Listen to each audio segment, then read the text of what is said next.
12장 13절로 21절까지의 말씀, 누가복음 12장 13절로 21절 말씀을 한 절씩 교독하겠습니다.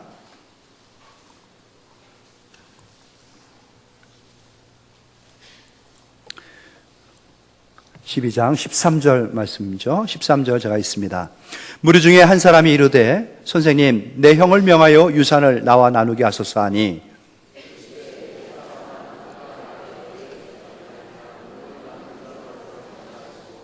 그들에게 이르시되 삼가 모든 탐심을 물리치라. 사람의 생명이 그 소유에 넉넉한 데 있지 아니하니라 하시고,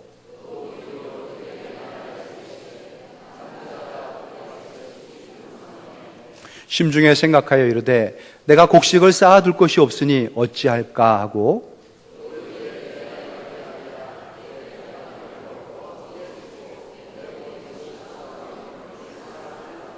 또 내가 내 영혼에게 이르되 영혼아, 여러 해 쓸 물건을 많이 쌓아두었으니 평안히 쉬고 먹고 마시고 즐거워하자 하리라 하되,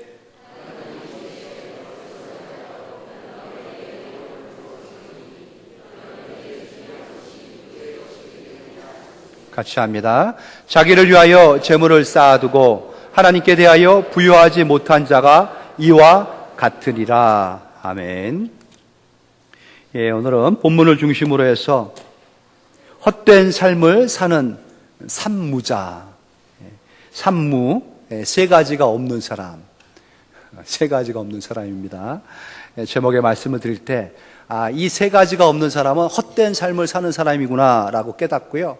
그렇다면 의미 있는, 유익한, 보람스러운 인생을 사는 사람은 어떤 사람인가? 반대로 이 세 가지가 있는 사람이면 됩니다. 그래서 그런 큰 깨달음 가운데에 세 가지가 꼭 있어야겠구나 깨닫고 세 가지가 갖춰준, 그래서 의미 있고 행복한 성도들이 되기를 소망하며 말씀을 드립니다. 인생을 살면서 한 가지 목표, 오직 부의 축적을 위해서 살아가는 사람들 많이 있죠. 또 많은 사람들이 그렇습니다. 부자들의 이야기, 요즘 우리 주변에 많이 들려지고 있습니다.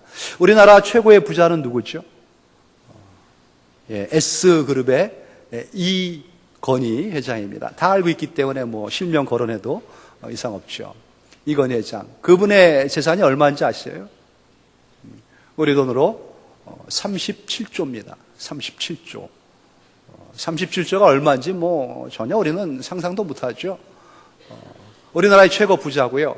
세계 순위에도 들어갑니다. 세계 100대 부자 안에 작년에 97위 했어요. 그렇게 부자인데도 세계에는 겨우 97위예요. 그렇게 많은 부를 축적했습니다. 평생 모으려고 애를 썼죠. 요즘 근황을 알고 계십니까, 여러분? 숨쉬기가 어렵습니다. 눈 뜨고 있다는 게 기적이죠. 눈을 껌뻑껌뻑하면서 호흡기에 숨을 의지하면서 사람을 잘 의식 못한답니다. 조금씩 나아진다고 소식은 들려요. 나아지는 게 뭔지 압니까? 말도 못한 채 그냥 사람 조금 알아보고 눈 껌뻑이면서 반응해 주는 게 나아지는 겁니다. 37조가 그를 온전케 하지 못하는 모습을 볼 때 돈의 허무함보다는 그 사람의 인생에 좀 안타까움을 느끼게 됩니다. 좀 일어나줬으면 좋겠어요. 다시 건강을 회복했으면 좋겠다는 마음이 솔직히 제 마음입니다. 삼성그룹이 갖고 있는 영향력, 한국 경제의 30%를 차지합니다. 우리나라의 30%의 경제를 기반을 갖고 있는 그 그룹이 수장이 그렇게 힘드니까 참 어려움을 겪더라고요. 빨리 일어났으면 좋겠다는 생각 드는데, 이건희 회장을 통해서 나온 기사 중에 흥미로운 기사가 최근까지 있었죠. 올 2월 달에 종료된 사건이 하나 있습니다. 그의 친형이 동생인 이건희 회장을 두고 소송을 걸었던 거 다 알고 계실 겁니다. 그들의 선대인 이병철 회장이 남긴 유산이 있는데 공정하게 분배가 안 됐다는 것이죠. 그래서 7천억을 돌려달라라는 소송을 걸었습니다. 그때 이건희 회장의 반응은 뭐였습니까? 어린 반푼 없이도 없는 소리 한다. 아주 그냥 평범한 서민들이 봤을 때는 참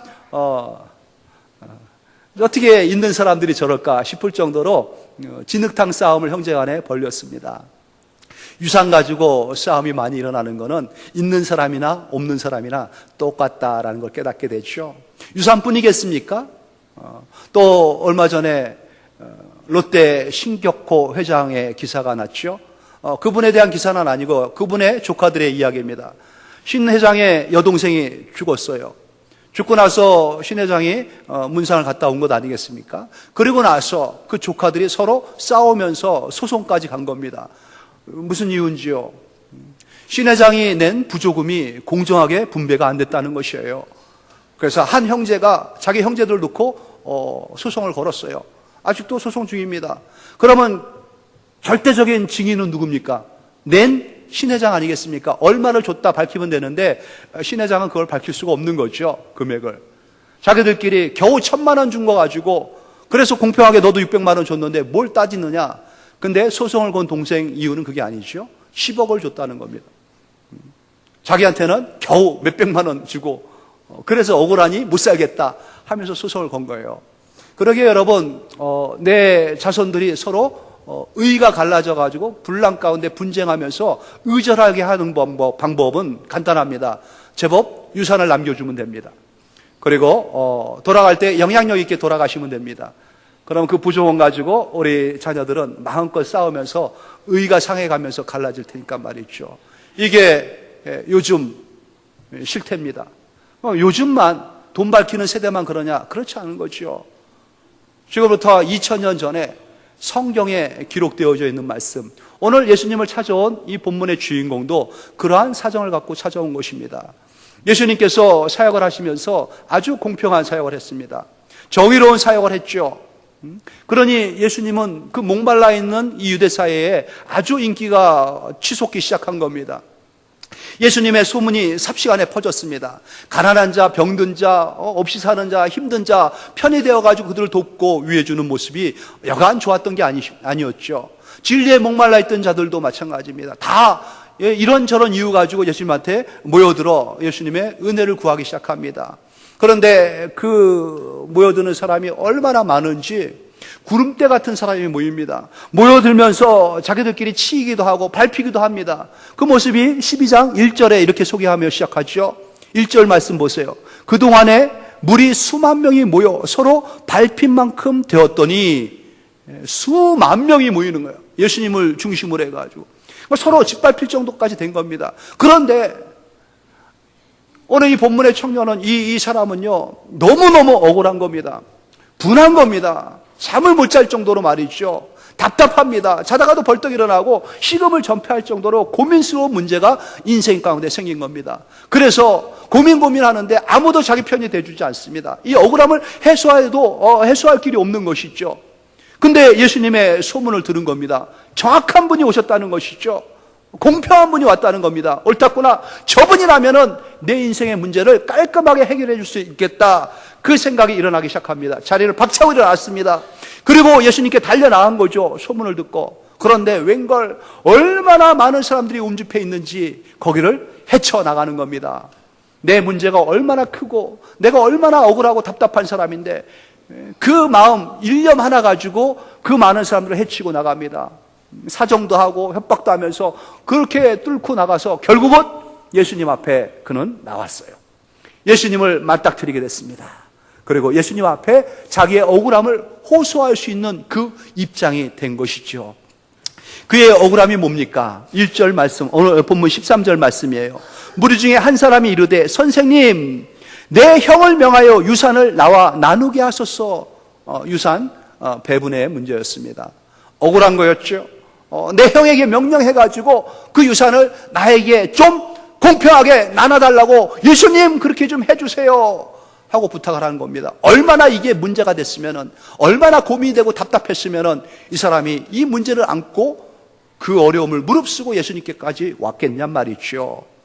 사정을 들어줄 만하고 해결해 줄 만한 문제 아니겠습니까? 근데 예수님께서 이 사람을 보면서 어떻게 응답하셨습니까? 이 사람아, 이 답답한 친구야 라고 하는 거죠.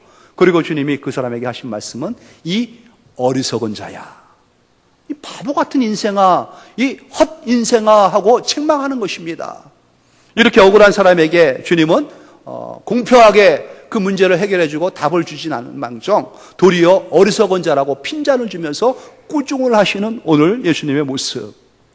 왜 이 사람은 답답한 사람으로 어리석은 자로 주님 앞에 이러한 책망을 들어야 했을까요? 이 사람뿐이겠습니까? 이 사람의 모습을 가만히 보면요, 주님이 예까지 들어가지고 소개해 준 이 사람의 모습, 현대를 살아가는 우리들의 모습이고요, 세 가지가 없는 자의 모습이라는 것입니다. 이 사람에게 가만히 살펴보니 이 사람은요, 하나님 그분이 없었습니다. 하나님에 대한 바른 인식과 의식이 없었다라는 것이죠. 하나님이 누군지를 알지 못하는 겁니다. 하나님을 알되 마음에 하나님을 두기를 싫어하는 그러한 완악한 사람의 마음하고 똑같은 거예요. 그러니 하나님이 없다라고 할 수 있는 것 아니겠습니까? 이스라엘에게는 장자법이 있습니다. 아주 철동같이 지키는 이들의 생명과 같은 법, 율법 아니겠습니까? 율법의 장자법에 보면요, 맏아들 장자는 반드시 유산의 2배를 받게 돼 있습니다. 그리고 나머지 가지고 형제들이 나누는 거예요. 장자 우대법입니다. 그런데 이 동생은 억울해가지고 예수님께 쫓아온 이 동생은요, 자기가 받아야 할 목 3분의 1 아니겠습니까? 이것마저도 못 받은 사람이에요. 억울하지 않습니까? 형이 독식한 거예요. 나쁜 형입니다. 다 독차지해가지고 이 동생은 찬밥 취급하고 주지도 않은 겁니다. 그러니 억울한 사람이고 참 이 고민, 해결할 길이 없는 이 고민, 답답한 사람 아니겠습니까? 주님께 달려왔습니다. 그런데 주님은 마치 불의를 옹호하는 사람인 양, 불공평한 사람인 양, 이 사람의 호소를 귀담아 듣지 않는 겁니다. 그리고 도리어 이 바보 같은 사람아, 이 어리석은 자야 하고 책망하는 모습. 왜 그렇습니까? 그는 예수님을 오해한 겁니다. 하나님을 바로 알지 못한 겁니다. 주님이 뭐라고 말씀하셨는지 압니까? 누가 나를 너희의 재판장이나 이 물건 나누는 자로 세웠느냐? 예수님을 재판장으로 알고 온 거죠. 예수님을 물건이나 나눠주는, 유산이나 공명하게 정의를 내리고 나눠주는 그러한 사람으로, 그러한 분으로 오해했다라는 것입니다. 많은 사람들이 하나님을 그렇게 알고 있습니다. 예수님을 찾아올 때 무슨 전문 의사가 되는 줄 알고 찾아옵니다. 혹은 전문 변호사, 유능한 변호사, 아니면은 아주 명쾌한 판결을 내려주는 공평한 판사쯤 알고 오는 사람도 있고요. 혹은 수억을 갖고 있는 기업체 회장쯤 그렇게 알고 오는 분도 있습니다.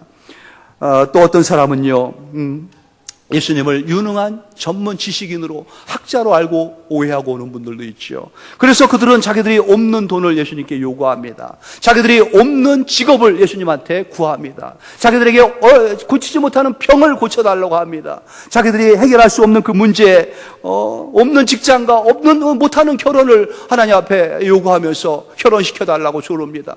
없는 자식을 달라고 하나님 앞에 요구합니다. 주님께서 이런 거 해결해 주는 분이십니까? 하나님께서 이런 문제를 책임져 주신 분입니까? 물론 주님이 보여주신 모습은 그랬습니다. 다 해결해 주셨습니다. 다 처리해 주셨습니다. 하지만 그러한 분으로 알고 왔다는 것은 오해라는 것이죠. 그것만 알고 와서는 안 되는 것입니다. 예수님이 보여주신 것은 표적입니다. 표적, 사인이라는 것이죠. 사인만 보고 오는 겁니다. 사인은 뭘 의미합니까? 실체를 봐야 되는 겁니다. 예수님을 알고 하나님을 알아야 되는데 그냥 문제 하나 해결해 주는 그 정도의 분으로 알고 찾아온다는 것, 문제가 있다라는 것이죠. 예수님은 어떠한 분이십니까? 내가 온 것은 양으로 생명을 얻게 하고 더 풍성히 얻게 하려 합니다. 우리에게 생명을 주시길 원하는 분이시죠.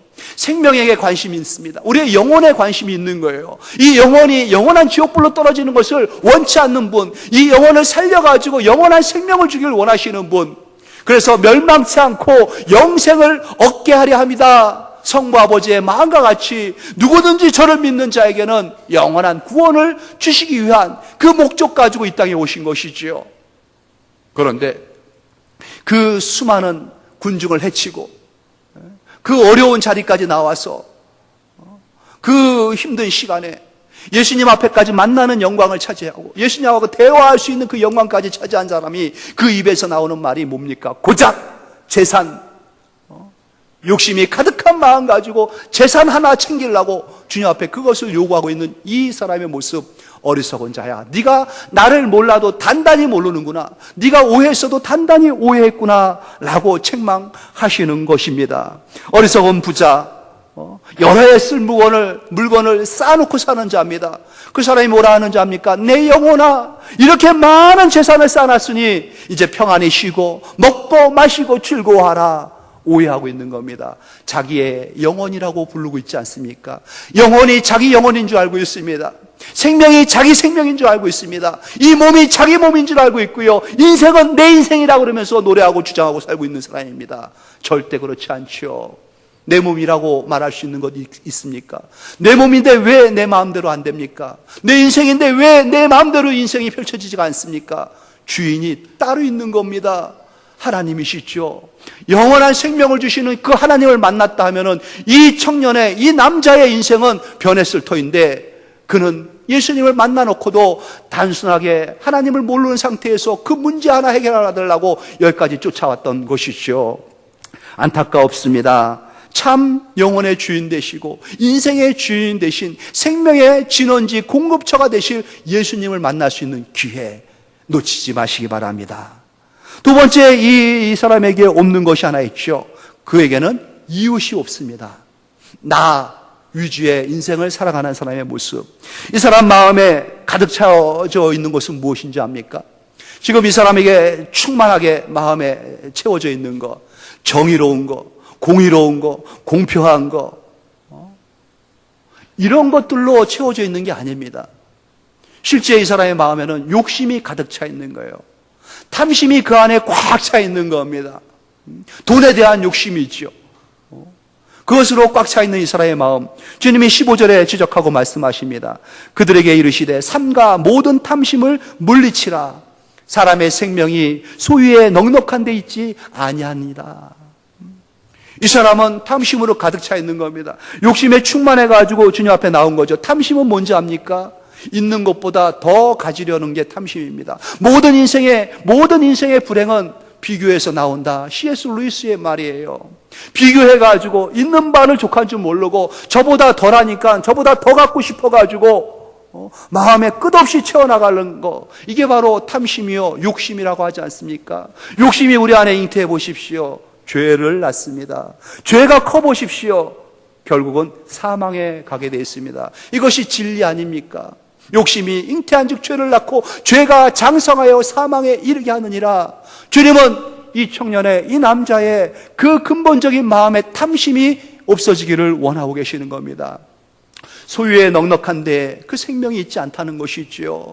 많이 갖고 있다고 그래서, 높은 자리에 있다 그래가지고, 소유가 넉넉하다 그래가지고 영원한 생명을 얻는 게 아닙니다. 이 영생이라는 게 죽어서의 천국뿐만 말하는 게 아니죠. 이 생명이라는 것은요, 우리의 행복도 의미하는 겁니다. 참된 행복은요, 소유에 넉넉함에 있지 않다는 것이죠. 참 만족은요, 소유가 있어가지고 만족하다는 것도 아닙니다. 기쁨도 마찬가지죠. 그런데 이 청년은 마치 소유가 넉넉하면 모든 문제가 다 해결될 것처럼 욕심이 가득한 마음을 가지고 주님 앞에 와가지고 자기의 욕심을 채워달라고 요구하는 거, 그 욕심 많은 그 마음 가운데는 자기 자신밖에 없었던 것입니다. 이 탐심이라는 것은요, 인류의 타락의 시발점이 됐던 것 아니겠습니까? 그래서 인류의 보편적인 죄성이라고 볼 수 있습니다. 탐심은 타고난 성향이에요. 인간은 다 갖고 나옵니다. 정욕과 욕망과 욕심과 욕구와 육욕과 탐욕, 이런 모든 것들이 이 탐심의 범주 안에 들어가 있는 것이죠. 그래서 탐심을 물리치라, 주님이 이렇게 말씀하신 거죠. 탐심은 밑빠진 독과 같습니다. 아무리 채워도 아무리 부어도 만족을 모릅니다. 끝을 모른다는 것이죠. 그러한 끝없는 탐심을 추구할 때에 사람은 철저히 자기 중심적 세계를 구축해 나갑니다. 탐심을 부려가지고 채울 때는요, 늘 자기만 바라보는 겁니다. 자기 중심의 세계가 형성되기 시작하는 겁니다. 자기의 그 중심적 세계를 구축해 나가면요, 그 안에서 극도의 이기주의적인 마음이 나옵니다. 그리고 극도의 이기적인 행동이 나오게 되어 있습니다. 철저하게 자기, 나, 채우고 또 채우고 끝없는 욕망 가운데에 자기를 내려놓죠. 자기를 위한 것 무엇이든지 다 하려 합니다. 자기만 위해서 살아가는 이 인생의 헛된 모습. 자기를 위해서 사는 거, 그거는 죄가 아닙니다. 자기를 위해서 사는 것은 우리의 본분입니다. 내가 내 몸과 내 인생을 잘 관리하면서 살아가야 되는 것, 하나님의 명령이죠. 문제는 뭡니까? 자기만 위해서 사는 거. 이게 문제라는 것이죠. 자기만 위해서 사는 것은 죄입니다. 죄악입니다. 오늘 본문에 나와 있는 이 주인공, 곡식 쌓을 곳이 없을 정도로 대풍을 만났다고 합니다. 부자인데 부자가 또 풍성한 이 재물을 얻게 된 겁니다. 그리고 나서 그의 행복한 고민이 17절에 드러나죠. 뭐라고 말합니까? 풍성한 그 소출을 보고 심중에 생각하여 이르되 내가 곡식 쌓아둘 곳이 없으니 어찌할까? 또 이르되 내가 이렇게 하리라. 고민하는 겁니다. 심중에 이르기를, 마음 중심에 깊게 고민하는 겁니다. 쌓아난 재물을 가지고 이 풍성한 부를 보면서 그는 많은 생각을 하는 겁니다. 이거 어떻게 써야 잘 쓰는 것일까? 어떻게 활용해야 할까? 고민 끝에 그가 결단을 내리지 않습니까? 많은 사람들이 부가 있을 때 고민 많이 합니다. 어떻게 써야 잘 쓰는 것일까? 세계 제1의 부자는 누군지 압니까, 여러분? 빌 게이츠입니다. 빌 게이츠. 세계 제1의 부자. 우리나라 한국 이건희보다 3배, 4배가 많은 재산을 갖고 있습니다. 천문학적인 이 재산을 갖고 있는 사람보다 3, 4배가 많은 거니 천문학적인 그러한 금액 아니겠습니까? 빌 게이츠가 자기 갖고 있는 재산의 30분의 1, 아니 한 50분의 1만 자기 자손들에게 유산으로 딱 떼어놨습니다. 그리고 그 나머지는 전부 빌 게이츠 재단을 만들어가지고 쓸 것을 연구합니다. 가난한 자, 힘든 자, 병든 자, 못 배운 자, 인류에 유익이 되는 일을 위해서 다 써야겠다라고 생각하면서 거기를 향하여 골몰합니다. 이 많은 재산을 어떻게 쓸까 해가지고 결정한 게 뭐냐면은 남을 위해서 써야겠구나, 인류를 위해서 써야겠구나, 그 뜻을 펼쳐가면서 빌 게이츠 재단을 만들었습니다. 그랬더니 세계 제2의 부자, 증권계, 세계 증권계를 주무르는 윌리 버핏이라는 사람이 있습니다. 그가 자기의 재산을 다 내놓습니다. 그리고 많은 자들에게 많은 기금을 다 내놓으면서 특별히 많은 재산을 바로 이 빌 게이츠 재단에 기부하는 것이죠. 당신이 보니 온전하게 쓸 줄 아는 사람이군요. 그러면 내 재산도 맡아 그렇게 좋은 일에 써주십시오. 부가 많아가지고 이 부자가 고민합니다. 이 많은 부를, 이 많은 재산을 어떻게 할까? 그리고 이렇게 하겠다 하고 결단한 게 이렇게 하는 모습이 남을 위한 또 아름다운 이웃 사랑하는 모습이 아니겠습니까? 왜 우리가 박지성 선수를 좋아합니까? 그의 성실함과 그의 실력과 그의 꾸준함, 그의 좋은 성품 다 마음에 들지 않습니까? 특별히 그는 그 고액 기부자 클럽이라고 하는 아너 소사이티, 거기에 555 회원이라고 지난주에 신문에 나왔더라고요. 이렇게 늘 기부를 잘하는 친구인데 또 특별하게 고액을 기부했구나. 아너 소사이티 고액 기부자의 모임입니다. 555호라 보니 벌써 555명이나 거기에다 기부했다는 것 아니겠습니까? 명동 김밥 할머니 기부자가 있습니다. 명동에 김밥을 팔아가지고 평생 모은 걸 가지고 그는 마지막에 좋은 일에 써주세요 하고 3억을 남겨놓고 떠나갔어요. 그 사람의 뜻을 본받아가지고 있는 사람들이 아니에요. 없는 사람들이 평생 모은 돈 가지고 좋은 일에 써달라고 하면서 남기고 가는 것을 명동 김밥 할머니 기부금이라고 합니다. 충청도에 이북에서 내려와가지고 평생 고생하면서 행랑하면서 파지 주스면서 김밥 말아가면서 모은 돈 가지고 집한채 샀더니 땅값이 올라가지고 또 옮기고 옮겼더니 무려 50억의 재산을 갖게 된 부자가 있었습니다. 한 번도 자기 자신을 위해서 쓰지 아니하더니 결국은 돌아가면서 충남대에 그 돈을 다 남기고 못 배운 자들 위해서 써주십시오 하고 갔습니다. 있는 재산 가지고 고민하면서 어떻게 해야 할까? 이렇게 해야겠다 하고 살아간 사람들의 많은 본이 있는데요. 오늘 부자의 이 어리석은 모습, 그에게는 이웃이 없던 것입니다. 그의 이 독백을 보십시오. 18절로 19절의 말씀이죠. 제가 읽겠습니다.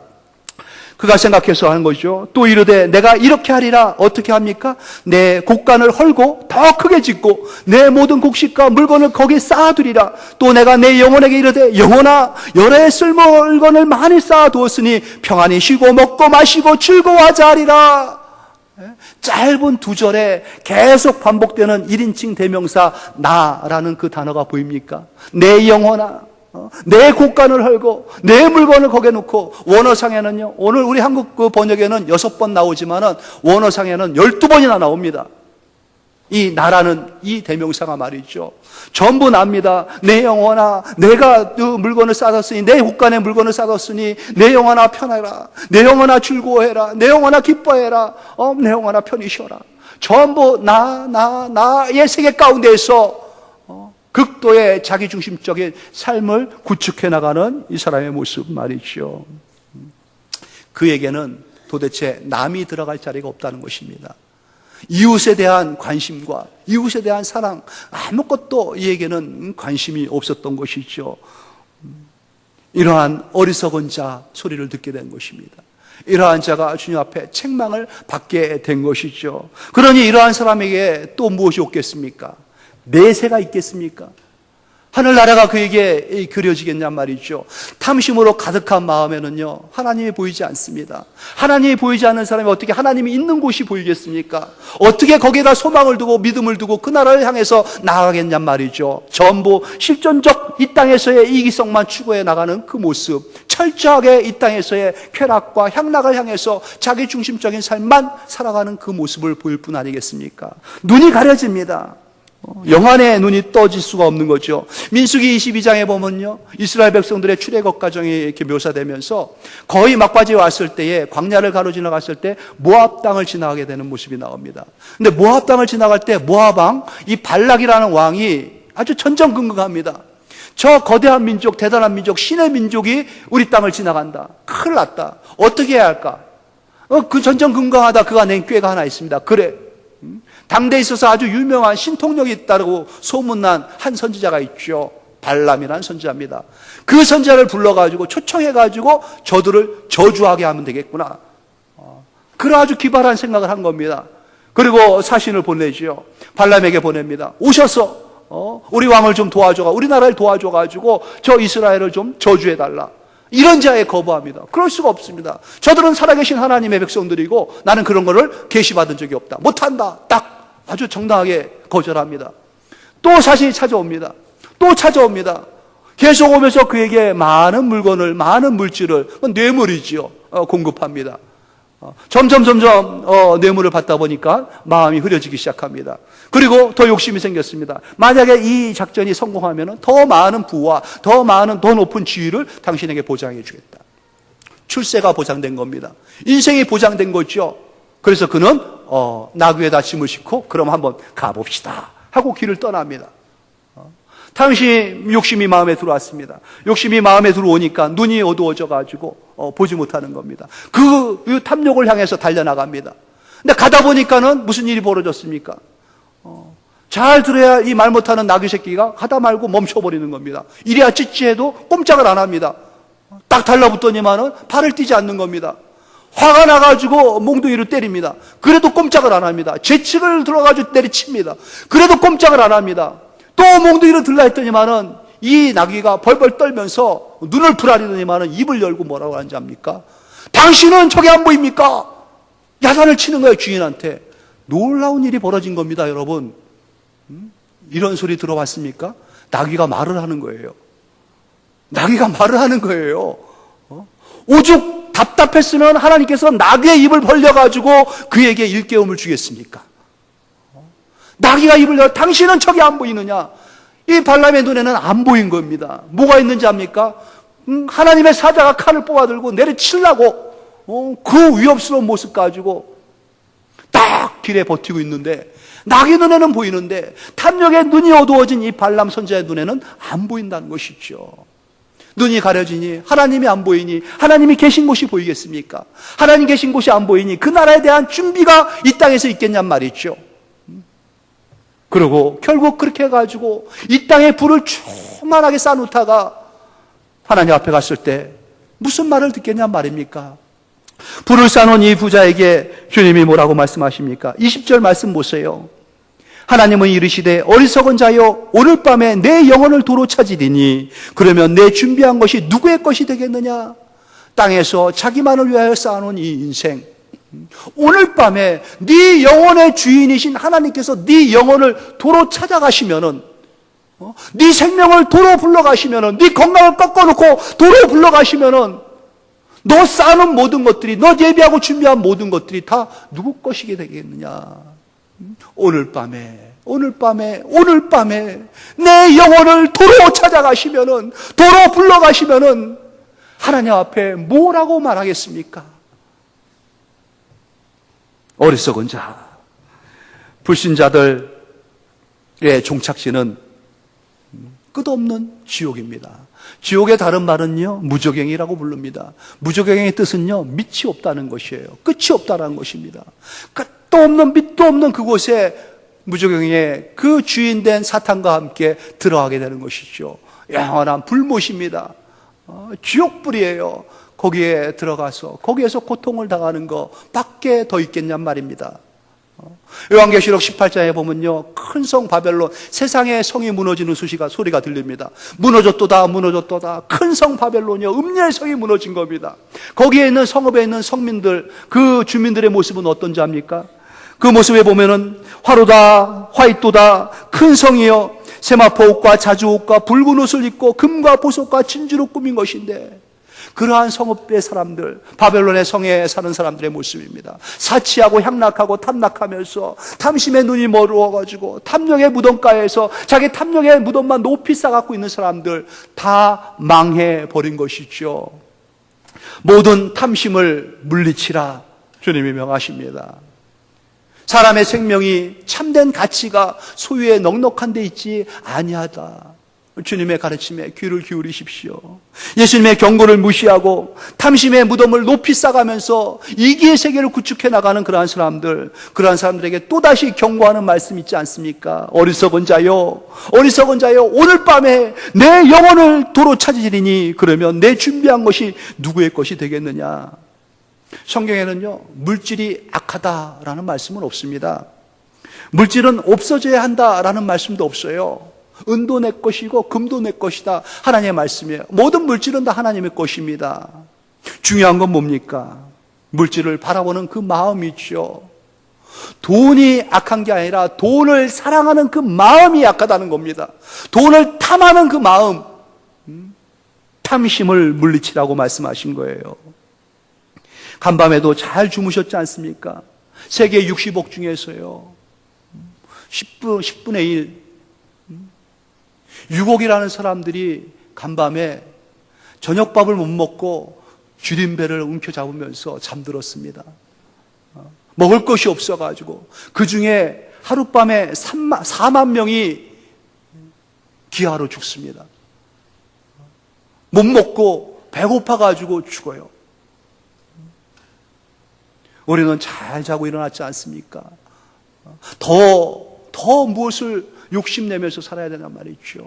이솝 우화에 보면은 파리와 분합의 이야기가 있습니다. 파리와 불나방의 이야기죠. 어느 날 배가 고픈 파리가 맛있고 향기로운 냄새를 맡았는데 꿀단지를 발견한 겁니다. 꿀단지 주위를 맴돌다가 변두리를 돌다가 꿀단지에 살짝 맛을 봅니다. 얼마나 달콤한지. 달콤함에 끌려가지고 거기에 딱 착지하지요. 네 발을 다 꿀단지에 앉습니다. 그리고 빨아먹기 시작하는데 정신없이 먹기 시작합니다. 먹다 보니까는 자기 몸이 다 꿀 안에 담겨진 겁니다. 자기의 이 두 날개도 배불리 먹고 이제 날라고 했더니만은 끈적끈적한 게 날 수가 없는 지경에 빠지고 만 것이죠. 옆에서 다 지켜보고 있던 이 분합이가 껄껄대고 웃으면서 이 어리석은 자야, 이 바보야 하고 비웃습니다. 네가 돼지처럼 먹기를 좋아하니까 그렇게 빠져 죽지 하면서 저주를 퍼붓죠. 아주 사투 끝에 이 파리가 겨우 빠져나옵니다. 저녁이 됐습니다. 두 이 곤충의 상황이 역전됐어요. 밤이 됐습니다. 분하미는 촛불을 발견했습니다. 그래, 촛불을 보자 그 화려함에 눈이 멀기 시작한 거죠. 촛불 주위를 맴돌기 시작합니다. 너무너무 화려하고 너무너무 아름다워가지고 점점 가까이 다가갑니다. 그리고 촛불에 살짝 손을 댔죠. 날개가 칙칙하고 타듭니다. 아차 하는데 그 화려함에 끌려가지고 또 들어가는 겁니다.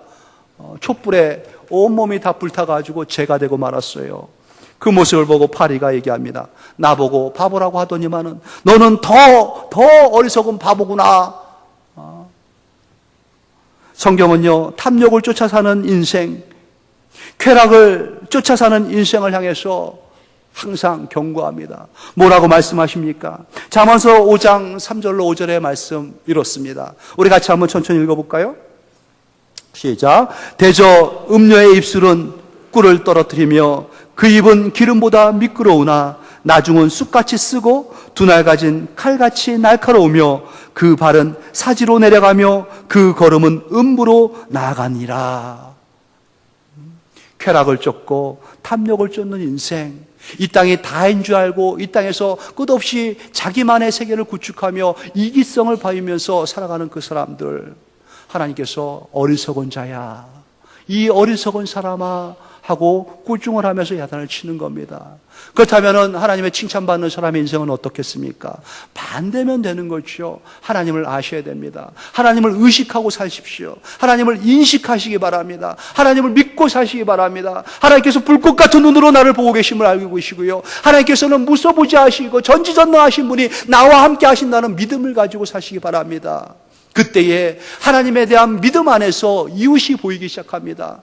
사람을 위하기 시작합니다. 그 사람을 배려해 주기 시작하고요, 그 사람의 아픔을 걱정하게 됩니다. 그 사람을 위해서, 이 사람을 위해서 어떻게 해야 할까를 고민하게 됩니다. 그 고민 가운데 살죠. 어떻게 해야 이 사람이 나 때문에 유익한 인생이 될까? 어떻게 해야 이 사람이 번듯하게 세워줄 수 있을까? 그 고민 가운데 하루하루 삽니다. 내게 있는 이 건강과 내게 있는 이 물질과 내게 있는 이 시간과 이 모든 것들을 어떻게 해야 저 사람을 위해서 다 쓰고 돌아갈 수 있을까? 내가 이렇게 하리라, 그 결단으로 하루하루를 그렇게 남을 위하는 인생을 살아갈 수 있게 되는 것입니다. 그게 바로 주님 나라에 들어가는 사람들에 대한 준비지요. 영원한 나라, 주님께서 예비하신 그 처소, 우리가 가야 할 곳이 있다는 것을 믿고 사는 사람들의 모습입니다. 주님은 지혜로운 그러한 처녀와 같이, 기름을 준비하는 처녀들과 같이 우리들에게 그 나라를 소망하면서 준비하는 인생이 되라고 말씀하시는 겁니다. 그렇게 그것을 갖추며 살아가는 사람들, 주님 나라에, 주님 앞에서 칭찬받는 자들이 될 것이고, 주님과 함께 영원한 나라를 누릴 수 있는 영원한 나라의 상속자가 될 것입니다. 그러한 은혜가 여러분 모두에게, 여러분 인생 가운데 더 충만하고 풍성하기를 우리 주 예수님의 이름으로 축원합니다. 주님 감사합니다. 우리를 일깨워 주신 바, 어리석은 자야 이 사람아 하고 야단치고 책망했던 그 청년의, 그 부자의 모습, 오늘 우리의 모습과 똑같습니다. 하나님을 모르고 하나님을 잘 알지 못한 채 믿지도 아니하고 이웃도 안 보이지요. 나 중심적인 나만의 삶을 살면서 하나님 예비하신 그 나라가 있음도 모르고 죽으면 다 끝이지 하고 살아가는 그러한 인생, 우리의 모습 인수도 있었던 것이죠. 일깨워 주시니 감사합니다. 하나님, 세 가지가 없는 자가 아니라 이제 있는 자로 하나님을 마음에 모시고 예수님을 모시고 또 이웃을 사랑하고 섬기면서 주님의 나라를 소망하며 믿고 살아가는 하나님의 백성들, 우리 모두가 되게 하셔서 살아가는 인생이 주의 은혜로 말미암아 풍성하고 넉넉하여 주님의 기쁨 될 수 있도록 채우시고 역사하여 주시옵소서. 감사하며 우리 주 예수님의 이름으로 기도합니다. 아멘.